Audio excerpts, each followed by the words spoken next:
আজকে আমি আপনাদের সাথে শেয়ার করছি একটা ট্র্যাডিশনাল গুজরাটি রেসিপি ডাল ঢোকলি। এটা রাজস্থানেও খুব প্রচলিত এবং গুজরাটেও খুব প্রচলিত, বাট রাজস্থানেরটা একটু স্পাইসি হয় আর গুজরাটেরটা একটু খট্টা মিঠা। এটা আমি খুব ইজি সিম্পলভাবে আপনাদেরকে করে দেখাবো। চলুন দেখে নেওয়া যাক এটা আমি কিভাবে তৈরি করছি। আমি এখানে নিয়ে নিয়েছি 150 গ্রাম তুর ডাল, যেটাকে আমি 2 ঘন্টা ভিজিয়ে রেখেছিলাম এবং ক্লিন করে নিয়েছি। এবার আমি এখানে প্রেসার কুকারে একটু জল গরম করে ডালটাকে আমি সেদ্ধ করার জন্য দিয়ে দিলাম এবং ডালটা ফুটে গেলে আমি ডালের মধ্যে থেকে যে নোংরা ফেনাটা ওঠে এটাকেও আমি বার করে নেব। এখানে আমি অ্যাড করে দিচ্ছি নুন এবং এই ফেনাটাকে আমি পরিষ্কার করে নিচ্ছি।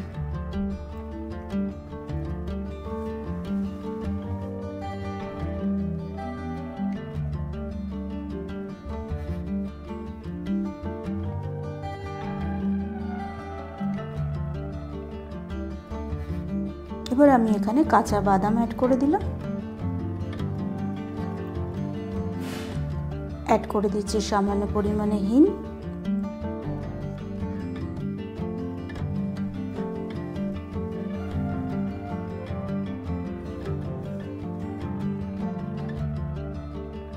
অ্যাড করে দিচ্ছি হলুদের গুঁড়ো,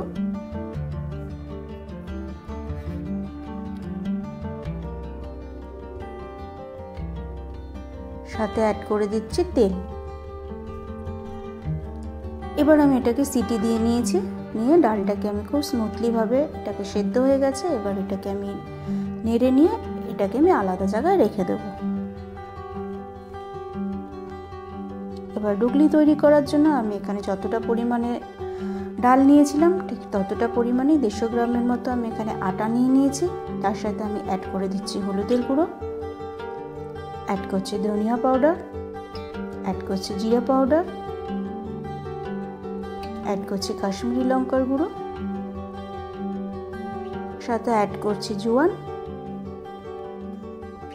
আর সাথে অ্যাড করছি আমি এখানে ঘি। আপনারা চাইলে এখানে সাদা তেলও ইউজ করতে পারেন।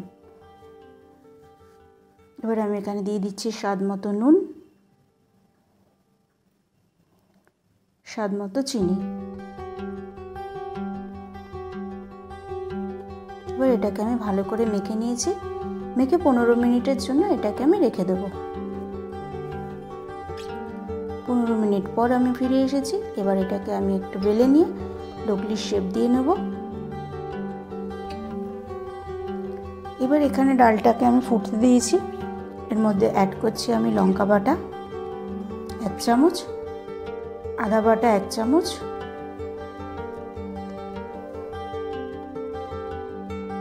সাথে অ্যাড করছি 1 টুকরো গুড়,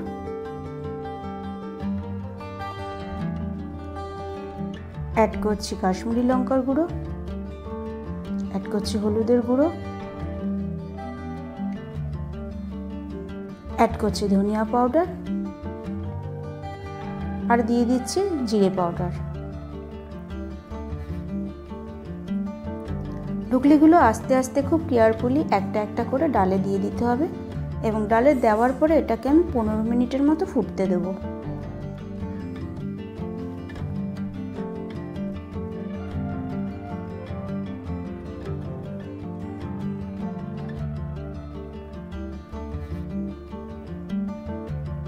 এর মধ্যে আমি অ্যাড করছি তেঁতুলের জল।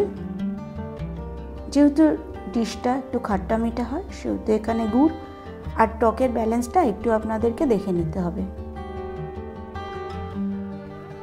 আমি এখানে আরেকটু সামান্য পরিমাণে গুড় অ্যাড করেছি।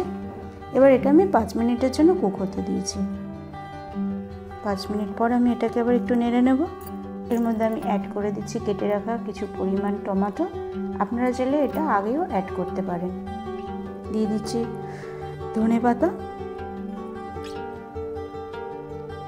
এবার এটাকে আমি সামান্যভাবে একটু নেড়ে নেব।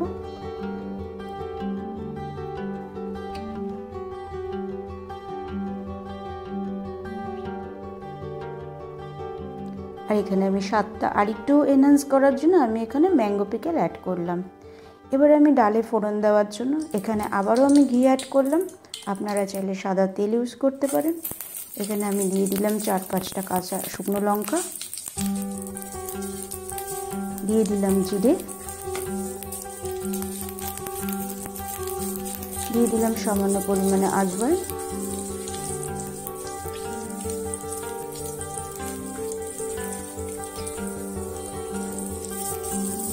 সাথে দিয়ে দিলাম সর্ষে,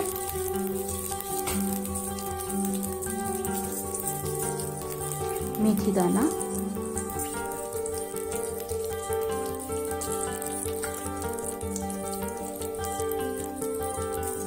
একটা সিনামন স্টিক, 4-5টা লবঙ্গ,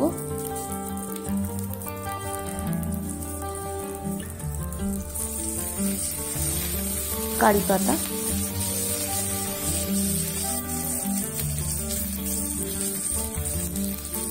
আর সাথে দিয়ে দিচ্ছি হিং। এবার এটাকে লো ফ্লেমে ভালো করে এটাকে নাড়তে হবে, যতক্ষণ না পর্যন্ত এটার অ্যারোমা বেরোচ্ছে ততক্ষণ আমাকে হালকা আছে এটাকে নেড়ে নিতে হবে।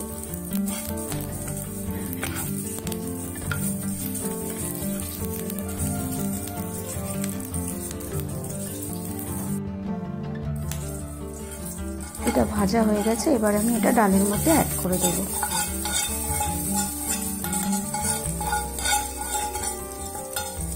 রেসিপিটা ভালো লাগলে অবশ্যই বাড়িতে একবার বানাবেন আর কমেন্টস করে জানাবেন আপনাদের কেমন লেগেছে। আর ভিডিওটি ভালো লাগলে অবশ্যই লাইক, শেয়ার এবং সাবস্ক্রাইব করবেন। আর যারা অলরেডি সাবস্ক্রাইব করে দিয়েছেন তাদেরকে আমার অসংখ্য ধন্যবাদ।